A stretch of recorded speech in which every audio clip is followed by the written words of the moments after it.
Bonjour. Merci d'être là ce matin. Merci, après ces ouvertures officielles, à tous nos amis tunisiens de nous avoir permis d'être ici dans d'excellentes conditions. Le président du forum est très ému, comme vous le voyez, il en perd son micro. C'est évidemment un plaisir d'être chez vous, monsieur le maire, monsieur le gouverneur, chers amis, ministres, madame la secrétaire d'État.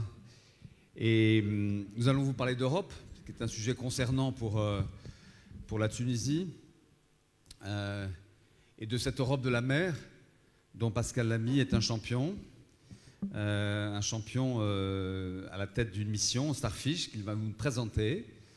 Et nous aurons, en plus d'intervention du représentant du commissaire européen, qui n'a pas pu être parmi nous, puisqu'il est atteint de ce sale virus qui décline, mais enfin qui fait quand même encore quelques victimes. Avec Geneviève Pons, avec Pascal Lamy, nous accueillerons aussi online de Malte Alain Deydoun, qui est l'ambassadeur Océan, ainsi que du sud de la France, Cyprien Fonvielle, qui porte un projet autour de la Méditerranée et de l'Europe. Voilà. Pascal, peut-être, je crois qu'il y a un petit film peut-être qui présente la mission Starfish. Je crois qu'on l'a. Donc si vous voulez le diffuser, c'est peut-être l'occasion tout de suite de montrer quelques images, à moins que Pascal nous présente cette mission pour qu'on comprenne d'abord pourquoi Starfish. Je ne doute pas que la technique va suivre et que vous allez voir apparaître le début de cette courte présentation que nous allons faire avec Geneviève Pons, qui est, comme le savent tous ceux qui pratiquent le Forum de la mer depuis le début, ma complice dans cette affaire et dans quelques autres. Alors, quelques mots sur cette mission Starfish. Merci de passer au slide suivant, que vous voyez représenté ici. Alors, quelques mots d'abord sur ce que c'est qu'une mission. Celle-ci s'appelle Mission Étoile de mer, et je vais y revenir. Une mission, c'est une nouvelle expérience dans la gouvernance européenne. C'est une idée qui a été inspirée par le programme Apollo, celui qui a parvenu à mettre un homme sur la Lune dans les années 60, et qui consiste à fixer un objectif très ambitieux, correspondant à la solution d'un problème très pressant, et d'aligner une série d'interventions publiques, privées, des investissements, des réglementations, avec un carburant de départ qui est 1 milliard d'euros de crédits de recherche et d'innovation. C'est quelque chose qui est né des programmes de recherche européens, dans l'idée que, bien entendu, il est très utile d'arroser le terrain de la recherche avec de l'argent, public ou privé, pour trouver des idées, des innovations, des innovateurs, des entrepreneurs, mais que de temps en temps, il est aussi bon de fixer un objectif et de s'organiser pour l'atteindre. Et donc, la Commission européenne, l'Union européenne, expérimente pour la première fois, cette fois-ci, ce concept de mission. Nous en sommes encore jusqu'à mercredi prochain. Ça aurait pu être mercredi dernier. Ça nous aurait simplifié la tâche à Geneviève et à moi pour vous expliquer tout ce qu'allait se faire. Il faut attendre mercredi prochain, donc prenez ce qu'on va vous dire avec quelques précautions. Et je suis sûr que le chef de cabinet du commissaire va nous dire attendez, que la Commission européenne est vraiment décidée. Donc je tiens compte de tout cela. Je prends sous mon chapeau d'aller peut-être un tout petit peu plus loin que la correction diplomatique et institutionnelle devrait le faire. 5 missions correspondant à ces grands objectifs, dont la mission Starfish.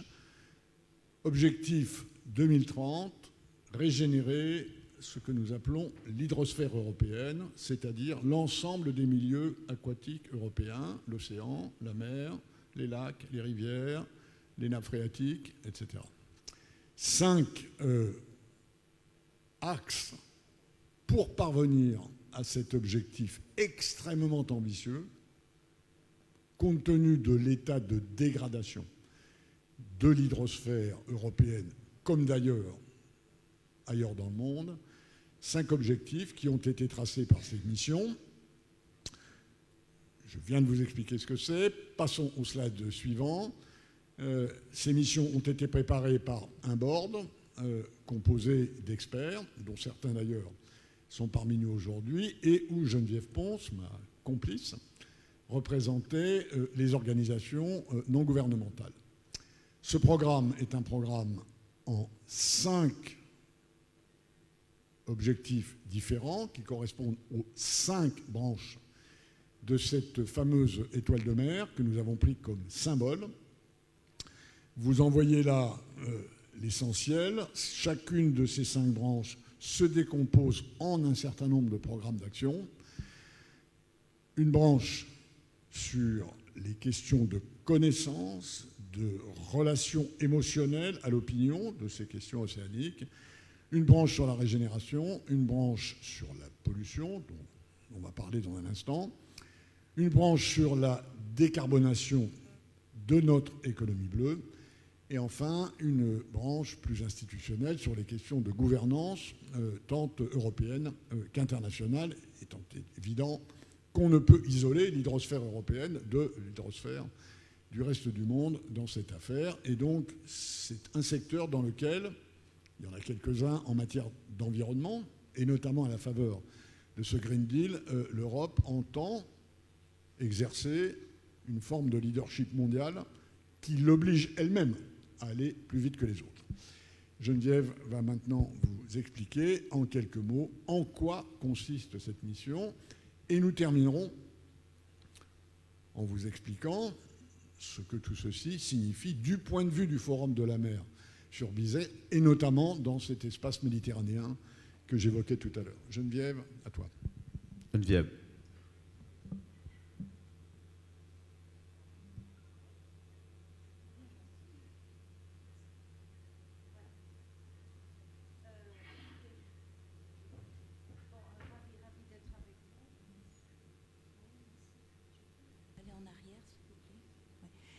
Ravie d'être avec vous. Pour moi, c'est la 4e fois. Et avec le bonheur que j'ai de retrouver ce pays qui est mon pays de naissance et d'être là avec des amis que sont Olivier Rime et bien sûr Pascal Lamy. Donc je n'arrive pas à revenir en arrière, mais ça ne fait rien. Pascal vous l'a dit, il y a 5 objectifs. 5 objectifs pour cette mission.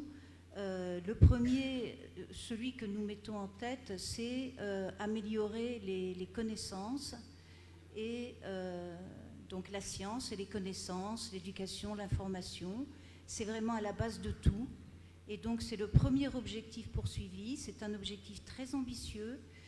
On souhaite construire un jumeau digital de l'océan et de l'hydrosphère qui permet le partage de la science au niveau européen et qui permet également aux citoyens, grâce à des applications, de participer à cette science. On a prévu aussi des programmes d'éducation dès le plus jeune âge pour que les enfants soient sensibilisés à ça et à travers eux, leurs parents, leurs grands-parents. On a prévu des programmes européens comme Erasmus ou un programme civique européen. Donc ça, c'est le premier pilier qui est très important. Un deuxième pilier qui est la régénération active des milieux. Alors cette régénération active des milieux, c'est un objectif que tout le monde connaît de par le monde maintenant. C'est 30% de zones marines protégées d'ici 2030. Alors, il s'agit non seulement de les désigner, mais il s'agit d'avoir des plans de gestion efficaces et de les appliquer. Et puis, il faut que 20% d'entre elles soient hautement protégées et bénéficient de programmes de régénération actifs. Et il est en particulier prévu que les points chauds de la biodiversité, notamment en Méditerranée, bénéficieront de ces actions de régénération active. Enfin, bien sûr, lutter contre les pollutions. Alors, le ministre nous l'a bien dit, malheureusement, la Méditerranée est la mer la plus polluée du monde. Elle est victime, comme vous le voyez, vous, tous les jours, de la pollution plastique, mais elle est victime aussi d'autres pollutions. Les eaux usées, les nitrates, etc. Toutes sortes de produits chimiques qui se déversent dans la mer, malheureusement. Donc, zéro pollution. Alors, zéro pollution, c'est un label. Hein. Derrière, en fait, les objectifs sont peut-être plus modestes, mais les scientifiques nous disent réalisables. C'est moins 50%, par exemple, de déversement de déchets plastiques d'ici 2030, ou moins 30% pour les microplastiques. Et puis, bien entendu, comme vous le savez, il faut les prendre à la source, etc. Voilà, donc ça, c'est la troisième branche. On va, si tout va bien, passer à la quatrième, si ma commande veut bien. Alors, voilà. La quatrième branche, c'est décarboner nos océans, nos mers et nos eaux côtières. Et là, pour ça, on va toucher à toutes les activités de l'économie bleue. Il y en a qui doivent cesser de polluer et se transformer, comme le transport. Et il y en a qui sont très prometteuses, on en a parlé tout à l'heure, comme la biotechnologie. Parmi les activités qui doivent se transformer et qui sont prometteuses, vous avez le tourisme bleu. Voilà, donc vous voyez qu'on a un chantier avec cette économie bleue. L'économie bleue, c'est la 7e économie du monde. Hein, ça siégerait au G7, l'économie bleue. Donc cette économie bleue, il faut la transformer. Et ça, c'est une des branches de notre belle étoile de mer.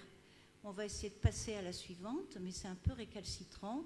Et donc ce sera notre dernière. Bien sûr, pour que tout ça fonctionne, il faut améliorer la gouvernance.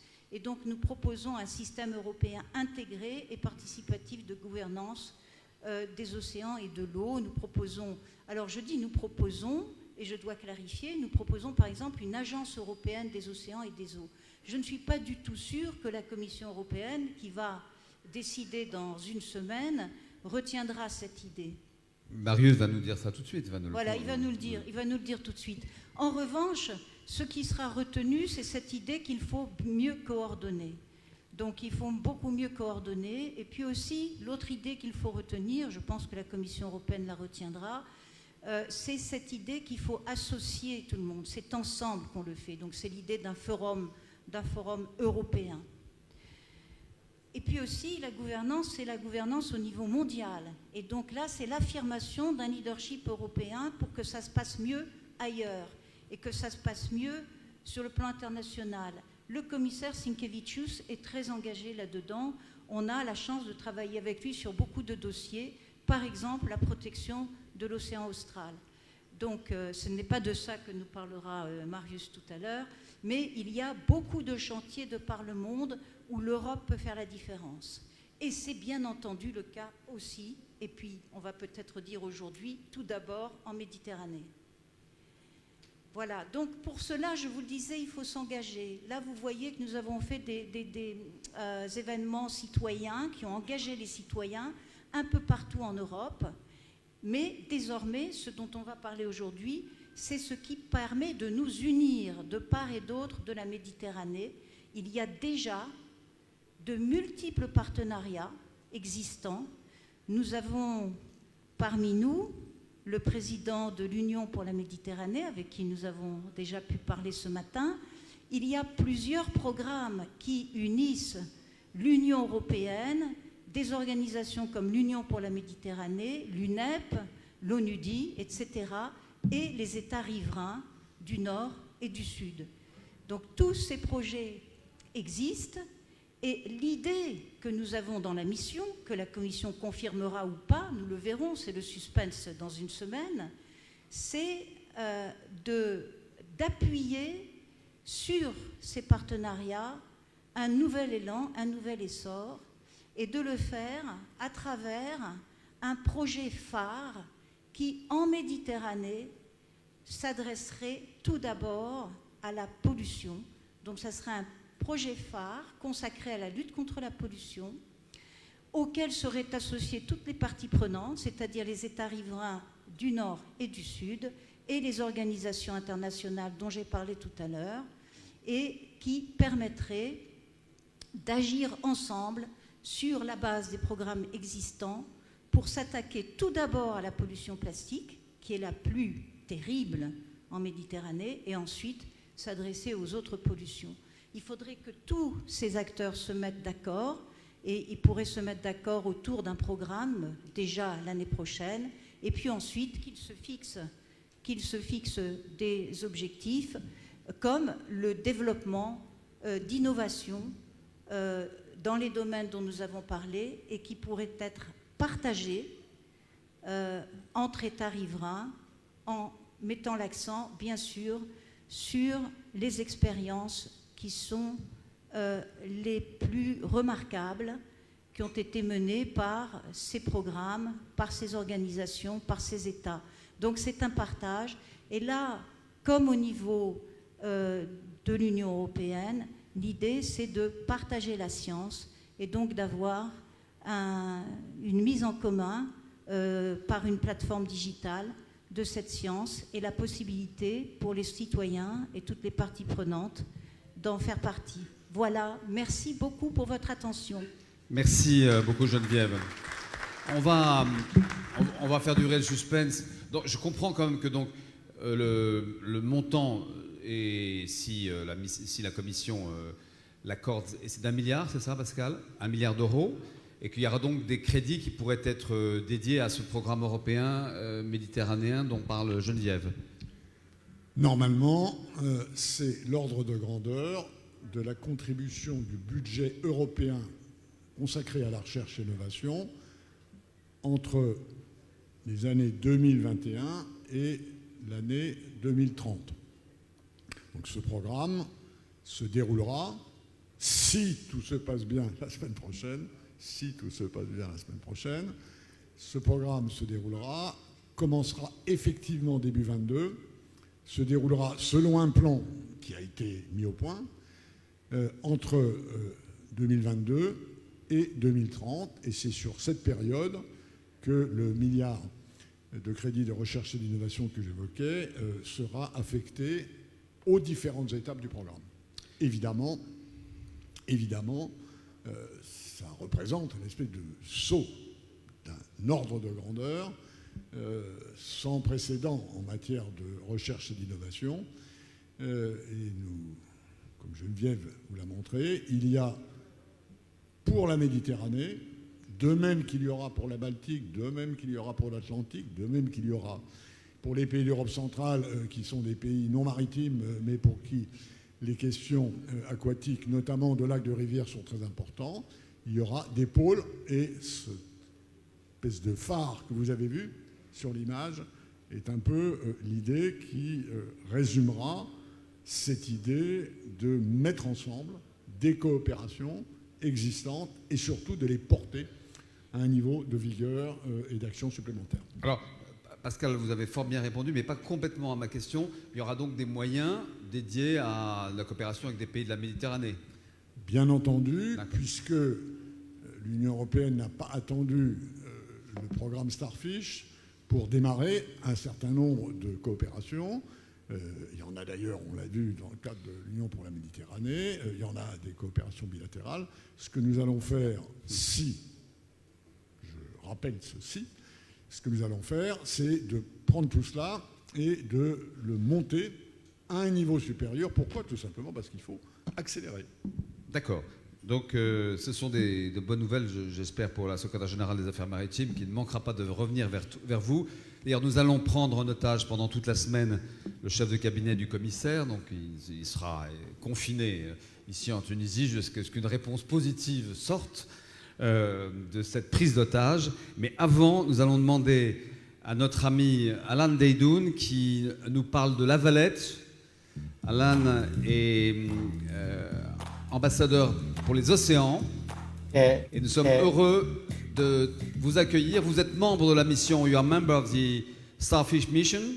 It's a real pleasure to have you. You are so close from Tunisia and you've been to Tunisia several times.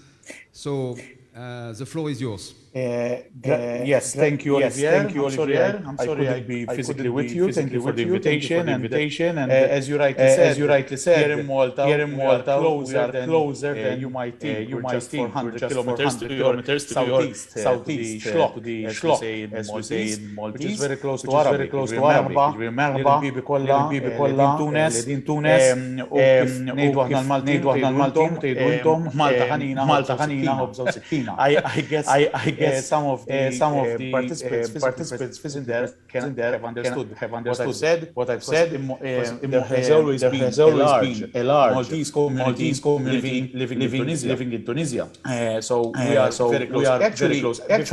Before I start saying a few thoughts about the starfish, I obviously want to say hello to Pascal and Geneviève as well, who have been co-pilots and colleagues with me for the past 2 years, and I look forward to meeting you once again and giving you Olivier.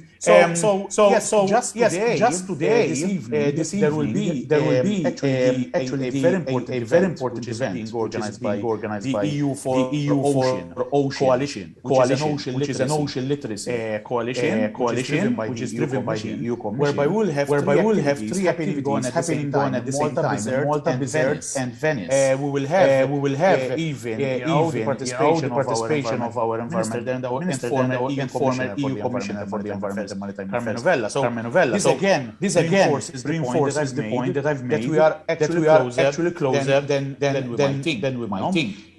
Tunisia is coming back to the Starfish Mission now. Tunisia is relevant to all of the overarching objectives of the Starfish Mission, which have been mentioned already by Pascal and before. So if we had to mention ecosystem restoration, obviously Tunisia hosts RAXPA, which is obviously one of the regional activity centers of UNEP within the Barcelona Convention, which deals obviously with one of the protocols of the Barcelona Convention, specifically with the safeguard and restoration of biodiversity. If we had to take the zero pollution pillar, obviously Tunisia like Malta, we are Mediterranean countries, and therefore we are interested in what Mediterranean Lighthouse will achieve. Mediterranean Lighthouse, one of its core responsibilities will be achieving zero pollution. And thirdly, the third pillar is the blue economy one, especially the blue biotechnology. We know now that Bizerte is a hub for innovation when it comes for the extraction of these BAMs, biological molecules, active molecules. In fact, a few years ago, I had the honor and privilege to work with colleagues from the Faculty of Sciences in Bizerte. Professor Najib Dali, who nowadays is no longer in Bizerte, he's working from Qatar. But we were part of this project called MedGeliRisk, which was funded under the EU's neighborhood policy, MPCBC Med, which is open, obviously, to Tunisian friends and colleagues. So why did I mention this? Because within the implementation plan of the Mission Starfish, we have identified a number of implementation tools which could be used, to enable us to achieve our objectives, and the EU's neighborhood policy, which is an important financial instrument for countries, which are neighbors of European members. This neighborhood policy is a very important instrument, and therefore could help us achieve the targets we have for the Mediterranean. Obviously, Malta and Tunisia being Mediterranean countries, we face common challenges. We have plastics, and we now know from modeling, which has happened, that a large amount of litter generated in coastal areas in the north, along the northern shores of the Mediterranean, ends up along the southern shores of the Mediterranean. Malta and Tunisia lie along one of the busiest shipping lanes in the world. In fact, 90% of all the shipping traffic in the Mediterranean passes between Malta, Sicily, and Tunisia in the Sicily Channel. And there's a lot of litter being generated from shipping activities, not just from land. We have this common challenge, which is that of invasive species. These alien species, especially the invasive alien species, coming from tropical waters. And obviously in Tunisia, you have places like the Gulf of Gabes, which are, ideal for the establishment of these species. And other impacts associated with climate change, like ocean acidification, and even fluctuations in migratory species, like the dolphin fish, which is being fished now, lampuca, or poisson maltese, as you call it in Tunisia and in Algeria. This year we have very few catches of the species, which might be shifting its migratory, pathway in response to the warming of the Mediterranean. We have pressure from tourism, increasing competition for marine space and aquaculture. But at the same time, there are some interesting opportunities. I mentioned earlier on invasive species. I mentioned, and here I can refer to one particular species, which I know is very problematic in Tunisia and even in Malta, which is the blue swimmer crab. I have one next to me over here. I'm not sure with the background. Yes, it's this one over here. Okay. And this species now has invaded a lot of our coastal waters, so much so that Tunisian fishermen call it Daesh. And I think I don't need to explain why they call it that, because it's literally seen as, a curse. But we now know that this species, which is a challenge, can also hold an opportunity. Why? Not just for consumption, but also because we've identified important molecules within this crab species, namely chitin and chitosan. Chitosan is an important molecule which is used in the treatment of wounds to help wound healing, the process of wound healing. And ourselves, the University of Malta, in fact, have partnered up recently with other European entities within an ERANET co-fund project, to extract these valuable molecules from the species. So I would love, obviously, to have such an opportunity to work with Tunisian colleagues through the EU's neighborhood policy. Just to conclude, I reiterate what Pascal and Genevieve said earlier, that the Starfish Mission Board, obviously, Starfish Mission is not there to reinvent the wheel or to duplicate existing structures, but it's basically there to improve liaison and integration and collaboration between existing structures.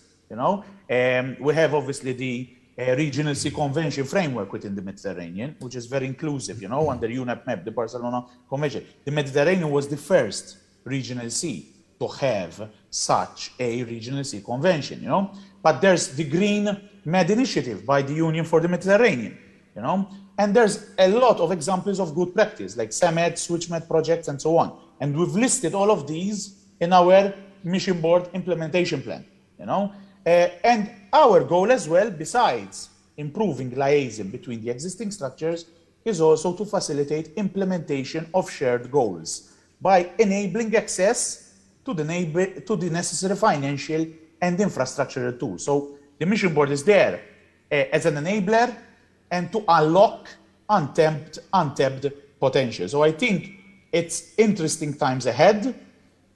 Obviously, there's a lot of challenges, but a lot of opportunities. I think that obviously, if we work together and give, obviously, and pay heed to the conclusions arising from the Starfish Mission, I think we can turn the challenges into mutually beneficial opportunities. I thank you for inviting me, and obviously well done to the organizers for making this possible in such challenging times. Thank you. Thank you so much, Alan. Merci, Alan Deidoun, Ambassador for the Oceans, and pass our regards to our friends from Malta. And then it's time, peut-être qu'on peut mettre un petit jingle, c'est le moment où on va connaître les résultats de la loterie nationale, de la loterie européenne. Non, vous inquiétez pas. Je voudrais passer la parole à Marius Vasquega, qui est le chef de cabinet du commissaire à l'environnement, aux océans et à la pêche. Marius.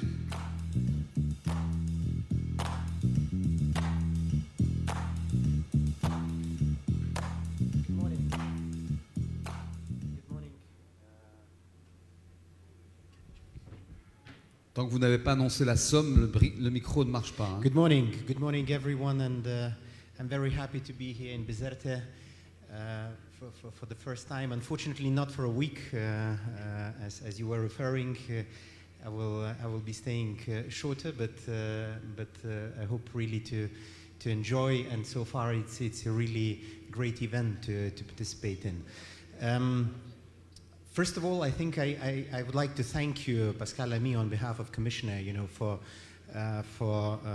your relentless work as a chair of the mission board. I think the work which you have done really paves the way for successful actions which to be undertaken, for the recovery of our ocean and waters. Thank you so much, and also thank you to Geneviève for being in that journey as well. The official communication of the Commission on missions will be adopted very soon, and all the details will be there. So I think Geneviève already made a glimpse of what can be expected there, and what kind of things will be, what kind of actions will be there. So what I would like to do is maybe to give you a little bit of an overview of the policy actions which underpin various things which we have in the which we will be having in the mission, because everything is actually underpinned by the actions of European Commission on various areas.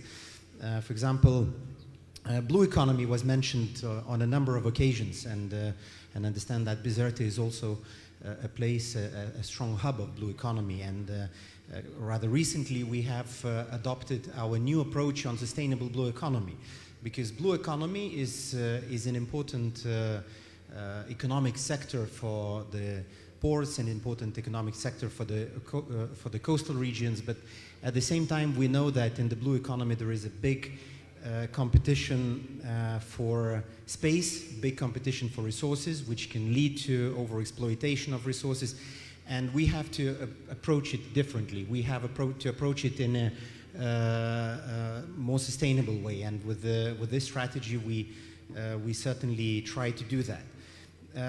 Marine protected areas have been mentioned, and indeed for the moment 12% of the European seas are protected, and we would like to go towards 30% by 2030, and to have 10% of our seas to be strictly protected. And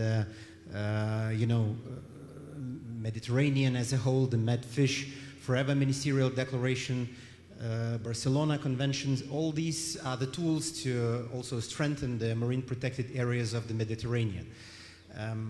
Obviously, one thing is designation of marine protected areas, and another thing where we have really to work is that they are implemented, that the protection really takes place. So that's yet another strand of work that we have to take. But beyond blue economy, I think I should also mention circular economy, where we have a detailed and strong action plan, which also will be used and is being used to deal with the pollution also in the Mediterranean and in all other seas. Because the circular economy is about transformation of energy, about transformation of transport, of many sectors of industries to become more sustainable. And with the circular economy, one also has to mention the Single-Use Plastics Directive, which has already been adopted. It has already entered into force, and this is something which we believe will be one of the biggest, and is already one of the biggest tools in fighting plastic pollution in the seas, with the prohibition of 10 mostly found on the beaches plastic products. But that is not where the road ends. We are going further than that. We have, together with the Blue Economy Action Plan, we have also put the circular design of fishing gear into practice. This is something very important. Just a couple of weeks ago, I have been myself participating in the Beach Cleanup Day in Belgium, and there we, I could find, the gear of the fishing gear in a couple of places. Although beaches there are normally rather clean and cleaned, so I think it's very important to deal with that. We will also be proposing now the plastic packaging initiative in the next year. We will be dealing with the microplastics, which is an important thing. With the waste shipments, because the EU doesn't want to export its waste problems to the other parts of the world. Water management and many other initiatives. I will not be going through them, but just to show to you that, in fact, what is in the ocean mission is really very strongly correlates to the policy actions which we have in the EU. I haven't mentioned international action, and here it's, but this is something very important. G7, G20 are of course also taking action on this one, and this is and their efforts are extremely important to gather the necessary momentum. But I think where we have to work all of us together, and here I call, you know, for everyone to gather our forces, is on the elaboration of a new global agreement on plastics, where we really need support of everyone on elaboration, on preparation and signature of such an agreement. So thank you very much. I'll stop here, and very happy once again to participate in this event. Thank you, Maurice. We will hear you again at 3 o'clock for the official opening. Avant de conclure ce petit panorama de ce que l'Europe fait et ce qu'elle pourrait et va faire avec la rive sud de la Méditerranée, je voudrais qu'on puisse rejoindre, je ne sais pas, Cyprien Fonvielle, si vous êtes à Marseille, si vous êtes à Paris, mais vous êtes là, je crois. Oui, je suis là. Alors, on va vous voir dans quelques instants. Voilà. J'interviens depuis Marseille. Vous êtes à Marseille, donc vous êtes tout près. Voilà. Peut-être, Cyprien, j'ai souhaité que vous puissiez intervenir parce que, donc, à l'occasion du sommet de l'Union internationale de la conservation de la nature à Marseille, le 3 septembre, le président de la République, Emmanuel Macron, a annoncé deux choses qui intéressent, je crois, nos interlocuteurs ici à Bizerte et tous ceux qui sont rassemblés pour le forum. C'est d'abord la tenue d'un One Ocean Summit, qui est un sommet sur le mode des One Planet Summits, qui aura vocation à se réunir début janvier 2022, quelque part en France, pour préparer en fait et accélérer l'agenda océan qui s'annonce, qui est un agenda qui, pour beaucoup de raisons, est un agenda complexe, qui est un peu écrasé par les COP climat à Glasgow en novembre, la COP biodiversité à Kunming au mois d'avril, mais qui sera très utile pour préparer cette réunion que le ministre portugais de la mer ici présent va accueillir au nom des Nations Unies avec le Kenya en juin, qui est un grand sommet océan à Lisbonne. Néanmoins, les sommets c'est bien, sauf qu'il y a plein de dossiers qui n'avancent pas suffisamment rapidement. Je pense à la négociation dite BBNJ, Biodiversity Beyond National Jurisdictions, qui est en fait la situation de la haute mer, la gouvernance de la haute mer, c'est-à-dire plus de 60% de la mer.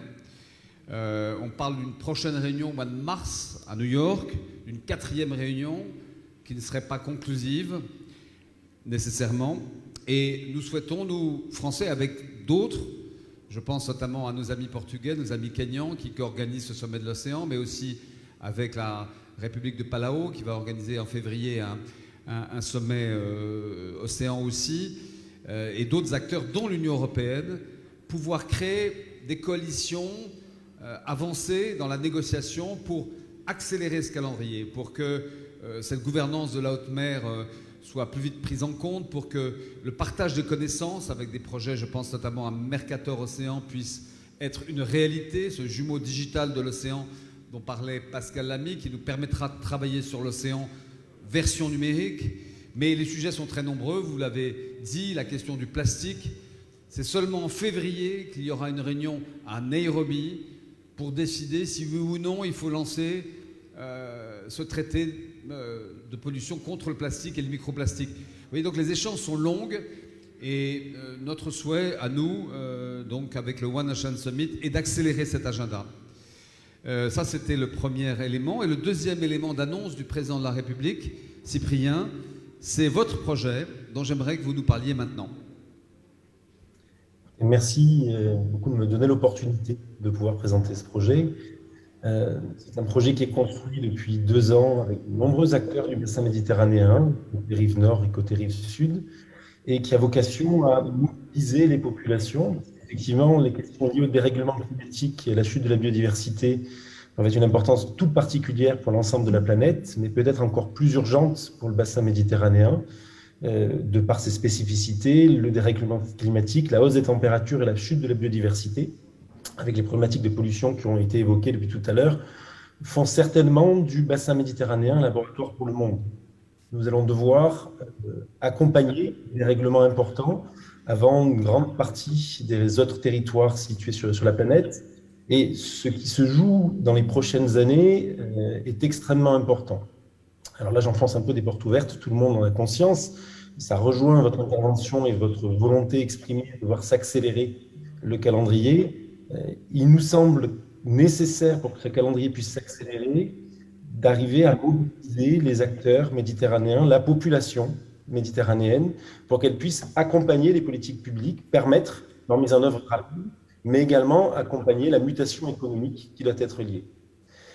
Notre projet est de créer sur les pays du bassin méditerranéen un réseau de lieux de sensibilisation, de recherche, de formation et d'innovation à destination du grand public, qui permettent de rapprocher les sciences du grand public et qui permettent à chacun de comprendre ce qui va se passer, quelles sont les différentes projections scientifiques qui existent aujourd'hui, et permettre également donc, à chaque acteur de pouvoir se positionner face à cela, de pouvoir agir en connaissance, de pouvoir se mobiliser et de pouvoir accompagner tout simplement cette mutation qui doit être rapide et efficace.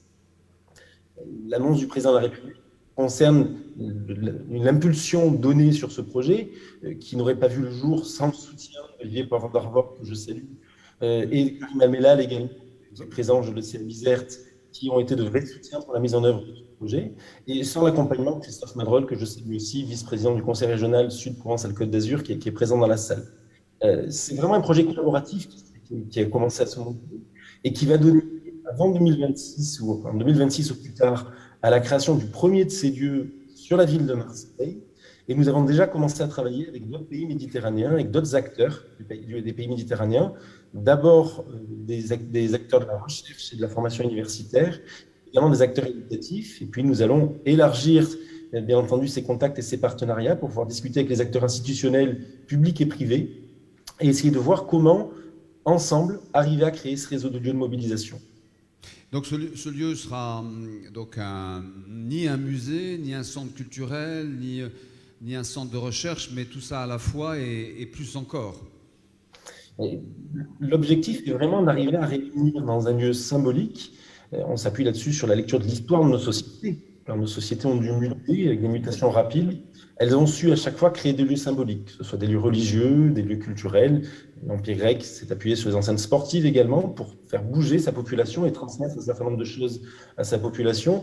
Sur les questions environnementales, qui sont l'un des enjeux majeurs pour l'humanité, il n'existait pas à ce jour de lieux ouverts au grand public et qui permettent un dialogue efficace à la fois entre la science et le grand public, mais également entre le grand public, les acteurs publics et les acteurs privés. Donc effectivement, ça va être tout à la fois, d'abord l'articulation autour d'une muséographie interactive qui permette justement de présenter des contenus scientifiques, mais également un lieu de formation de Bac-3, Bac+5, donc formation universitaire, formation à des métiers, parce que les acteurs de la transition partagent tous le même constat. Ils ont un certain nombre de solutions à mettre en œuvre, mais ils manquent de qualification et de personnes formées pour pouvoir les accompagner et développer leurs activités. Et puis, bien entendu, des acteurs du monde culturel qui doivent participer à l'écriture du récit de la Méditerranée. Et donc, ce lieu à Marseille va ouvrir quand ? 2026, c'est l'objectif qui a été fixé par le président de la République. Et est-ce que ce projet a du sens s'il y a d'autres lieux qui se créent, et notamment sur la rive sud? Comment vous pourrez aider à la création de lieux semblables sur la rive sud de la Méditerranée?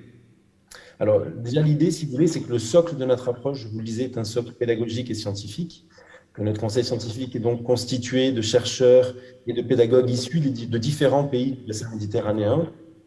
Pas encore tous les pays. On espère arriver à l'ouvrir suffisamment pour avoir justement des représentants de ces différents territoires.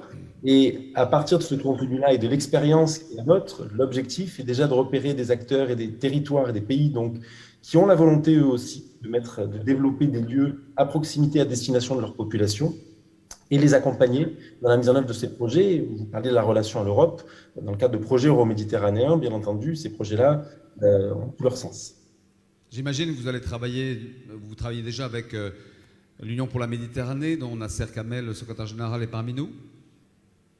Alors, nous avons déjà échangé avec l'Union pour la Méditerranée afin de voir justement comment arriver à coordonner nos actions ou comment arriver à amplifier tout simplement l'impact des actions que nous voulions développer. Mais le principal du travail reste à faire. Et Cyprien, dernière question. Pourquoi ça s'appelle NEED ? Alors, ça s'appelle NEED, c'est un croisement entre le besoin, bien entendu, l'anglicisme, le besoin que nous avons de la Méditerranée, qui, donc, le dérèglement va impacter bien plus loin que les pays du bassin méditerranéen. L'Europe et le nord de la France, notamment, et les autres pays européens vont être impactés par ce dérèglement.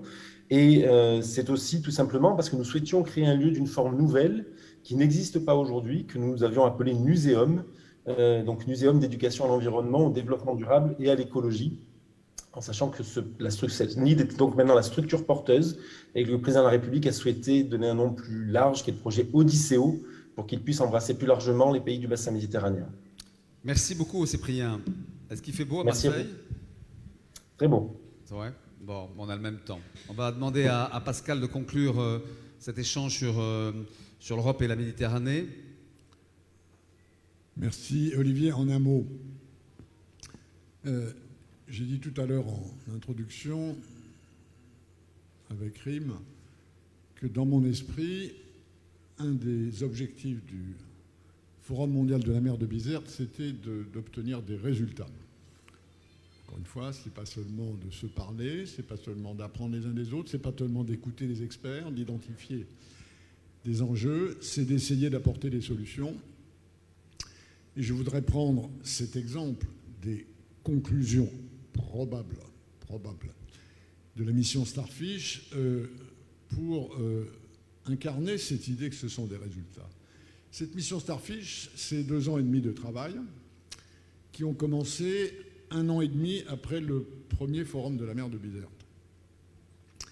Et le forum de la mer de Bizerte, pas tout à fait par hasard, parce que Geneviève Ponce a été motrice dans cette affaire et qu'elle connaît bien ce pays et qu'elle est une habituée du forum de la mer de Bizerte, parce qu'Alain Daidoun, qu'on a entendu tout à l'heure, était membre du board, parce que François Calgani, qui est un de nos amis français, expert à l'IFREMER, était membre du board, parce que Tiago Cunha, qui est un Portugais extrêmement versé dans ces questions, nous a aidés.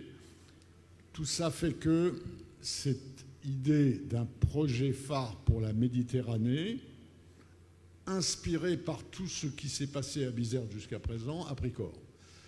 Alors, on n'en est pas encore au stade de la réalisation, mais sachez que si d'aventure la Commission venait à décider la semaine prochaine de lancer cette mission Starfish, alors ce projet phare Méditerranée devra beaucoup à ce qui a été concocté depuis plusieurs années au Forum de la mer sur Bizerte. Je vous livre ceci comme exemple.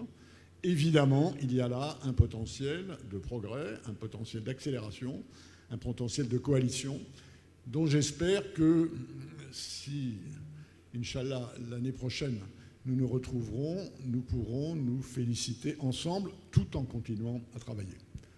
Olivier, merci. Merci beaucoup les Européens et vive la Méditerranée.